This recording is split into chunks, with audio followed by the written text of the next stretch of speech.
follow the plough.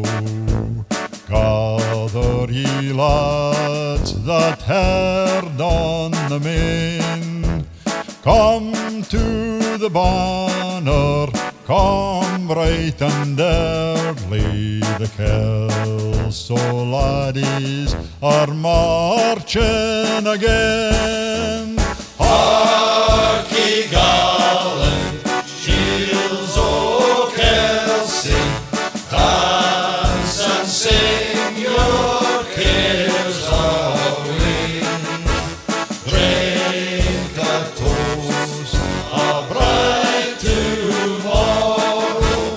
Never, never dread that day. Lasses, ye come with laughter and colour. Come in your kit and your bonnet so blue, friskin' and jinkin' and cares left behind you. Hailsome and blithesome and cuddlesome too. Hark ye gallant shields o' Kelso.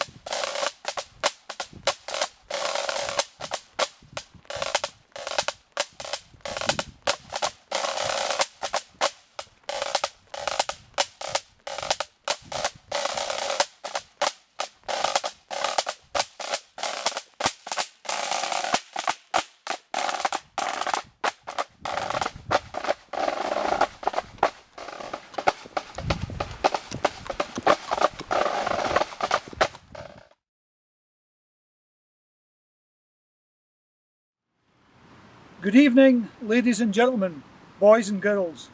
Welcome to Friars Haugh, Kelso. Tonight would have been the Whipman's ride in Kelso Civic Week, an evening when the Kelso laddie takes the title of My Lord Whipman, and the colours for the evening are green, red and blue. Tonight we plan to explain how the current Whipmans Ceremony came about, consider briefly the history and reflect on how equestrianism is as strong as ever in the Kelso area.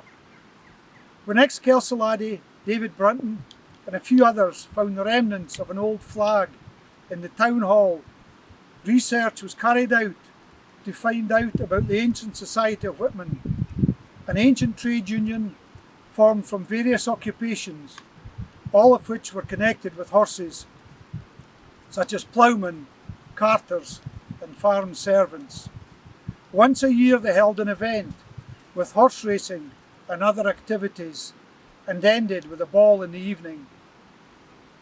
The Ettrick shepherd James Hogg, setting off on his Highland tour in 1803, records witnessing a Whipman's event at West Linton, which continues to this day. A hard-working committee recreated the Whipman's ride in 1961.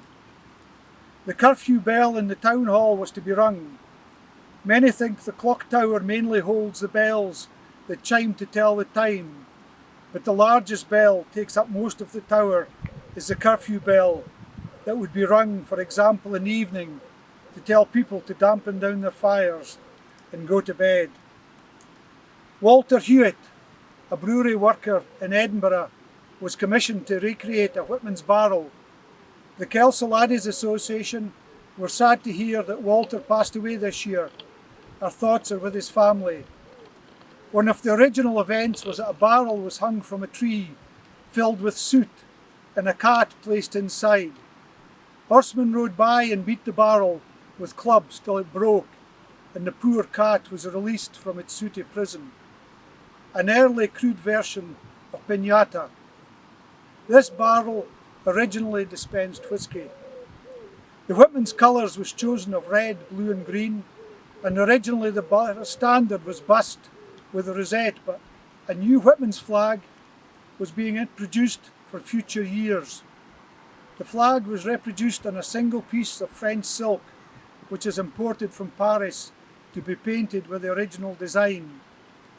This flag was replaced in turn by a new flag, presented by Neves Electronics, into the safekeeping of the ex-Kelso laddies.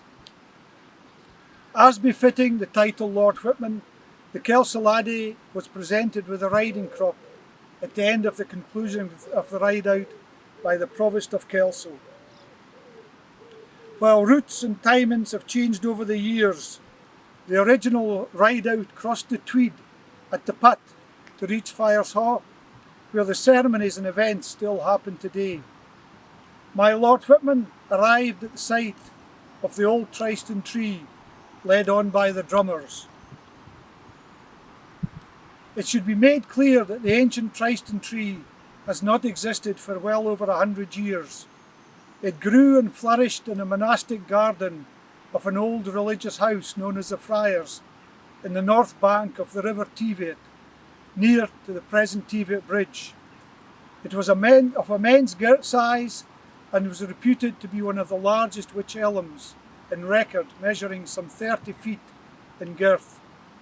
One authority, writing in the 18th century, describes how on the warm summer evenings the bows and bells of these times made the tree their meeting place, and thus the tradition of the Tristan tree grew, and eventually it came to be known by no other name. The Whipman's Ride arrives at the site of the tree, and the Kelso Laddies Association has marked the site with a tree planted by the Duchess of Roxburgh. On this site, the cutting of the sod takes place. In the ancient days of the border reivers, a raiding party would meet at a trysting place, and the leader would carve his initials in the turf. He would then align his initials in the direction of the raid, and latecomers would know the route taken. I now call on ex-Kelso laddie George Halliday to recite the Tadios. Alack, oh alack for the old Tadios. We think of them aft as the May blossom blows. They come there again with the spring of the year, to busk up our tune in the gallery steer. How blithe were they once convened at the board, where the keys bore a bell to elect a my lord. Hearts reaming with pleasure they lifted their lays, till the marketplace rang with their laughs and hurrays. At the King's Head and Line, at Gowes and the Quays, the postboys and snappers were noisy as bees. At Ponton's what Turnbulls, at Belmont and Piles, the swans in the stables along to the stiles.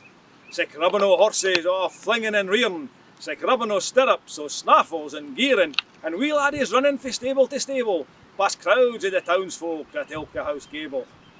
The horsemen all mounted and arranged 2 by 2, and garnished with ribbons o' green, red and blue. The sun threw his beams o'er the gay scene below, and the wind waved our banner, God speed the plough. The fiddle struck up, they're away to the course, with the din o' the crowd and the clatter of horse, and halt as they come to each Leo brother's door, to drink to the success of the sports and the corps. A race, they're off like a herd of wild deer, past the stand and the sweep to the crowd's ring and cheer, stretching their necks at the height of the speed, up the green lawn inside, away o'er the mead. The victors that buckled the trophies around, and gaily the cavalcade marched from the ground. Each chaffing their bits, some gallop and prance, home came the riders to join in the dance. The lasses came forth in their beauty and pride, and the manly young bosoms beat true by their side, threading the reels in a flush of delight, to music, soft strains, and a heart-stirring night.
While tonight we have commemorated the history of the horse and its close bond with our ancestors, we should consider Kelso's strong association with horses today.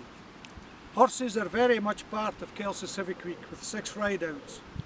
We have the nationally recognised friendliest racecourse in Britain at Kelso.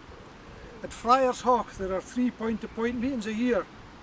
Not many places can boast 2 racecourses. We have the Floors Castle International Horse Trials, as well as an event course at Henderside.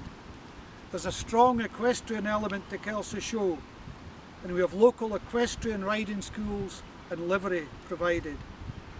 Until recently there was a Floors stud, which is currently being redeveloped. It is said that there are more horses in the area today than there were in the times before motor cars. We hope we have shown tonight that the Whipman Rideout reflects not only Kelso's strong past, but also Kelso's future as an equestrian centre. We hope you have enjoyed this short presentation on the Whipman's Ride. Thank you.